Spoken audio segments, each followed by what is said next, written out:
আসসালামু আলাইকুম।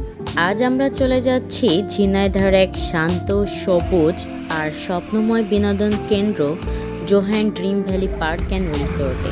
খুব সকালেই আমরা যশোর থেকে ঝিনাইদহের উদ্দেশ্য বাসে করে রওনা দিয়েছি।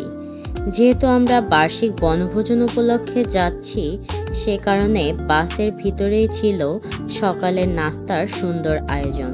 চলে আসলাম Johan dream valley park and রিসোর্টে। এখানে প্রবেশের টিকিটের মূল্য ছিল জনপ্রতি 70 টাকা করে। পার্কে প্রবেশ করলেই চোখে পড়ে সুন্দর সাজানো পরিবেশ, সবুজ প্রকৃতি। পার্কটির অন্যতম আকর্ষণ হলো এর সুইমিং পুল এবং ওয়াটার রাইড, যেটার প্রবেশ মূল্য ছিল জনপ্রতি 300 টাকা করে। পার্কের ভিতরের প্রাকৃতিক পরিবেশও বেশ সুন্দর, সবুজ গাছপালা, খোলা জায়গা আর সুন্দর কিছু ভিউ পয়েন্ট, যেটা ছবি তোলার জন্য একদমই পারফেক্ট। পার্কটিতে বিভিন্ন ধরনের রাইডের ব্যবস্থা রয়েছে, তার মধ্যে একটি হচ্ছে স্পিড বোট, যেটার টিকিট মূল্য ছিল জনপ্রতি 80 টাকা করে।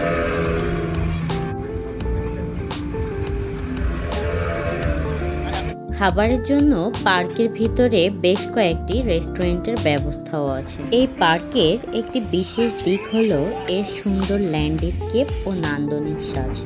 প্রতিটি কর্নার এতটাই মনোরম যে ছবি তোলার জন্য একেবারেই perfect. Johan dream valley park and Resort কিন্তু শুধুমাত্র যে ঘোরার জন্য একটি পার্ক তা নয়, এটি একটি জনপ্রিয় পিকনিক স্পটও। ফুল দিয়ে সাজানো পথ, চারপাশের রঙিন সৌন্দর্য আর পরিচ্ছন্ন পরিবেশ পুরো জায়গাটিকে আরও মনোমুগ্ধকর করে তুলেছে।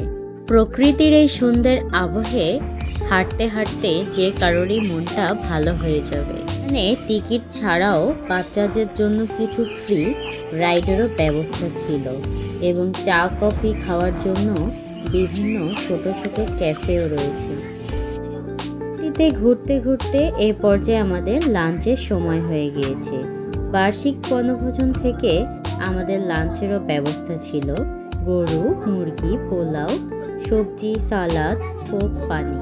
লাঞ্চ শেষ করে আবারও বেরিয়ে পড়লাম। দেখলাম এখানে শিশুদের জন্য আছে কেপ train, jet coaster, merry go round, paddle boat, water rickshaw, funny adventure, সুইচিং চেয়ার, নাগরদোলনা এবং কিডস জোন। এই পার্কের সবথেকে পছন্দের এবং মনোমুগ্ধকর লেগেছে আমার কাছে এই কৃত্রিম ঝর্ণা এবং পাহাড়টিকে, যেটার পরিবেশ খুবই মনোমুগ্ধকর ছিল। প্রায় 100 বিঘা জমির উপর নির্মিত Johan dream valley park and রিসোর্টে রাত্রি যাপনের জন্য রয়েছে বিভিন্ন মানের রিসোর্টে আবাসন সুবিধা। এখন আমরা চলে যাব পার্কটির অন্যতম আরেকটি আকর্ষণীয় স্থান ফ্লাওয়ার ভ্যালি, যেটার টিকিট মূল্য ছিল জনপ্রতি 20 টাকা করে।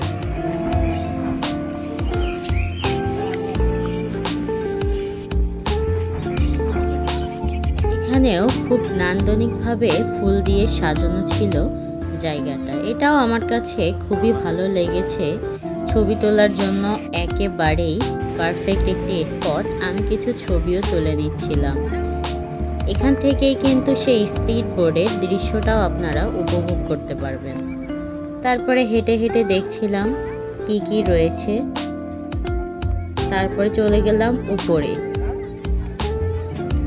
উপরে সবাই ছবি তোলার জন্য ব্যস্ত ছিল, আমরাও বেশ কিছু ছবি তুলে নিলাম। উপর থেকে আপনাদের সম্পূর্ণ ভিউটা দেখিয়ে দিচ্ছি। পার্কটি সম্পূর্ণ ঘোরা শেষ করে এ পর্যায়ে চলে যাচ্ছি আমাদের বার্ষিক বনভোজনের সাংস্কৃতিক অনুষ্ঠানে।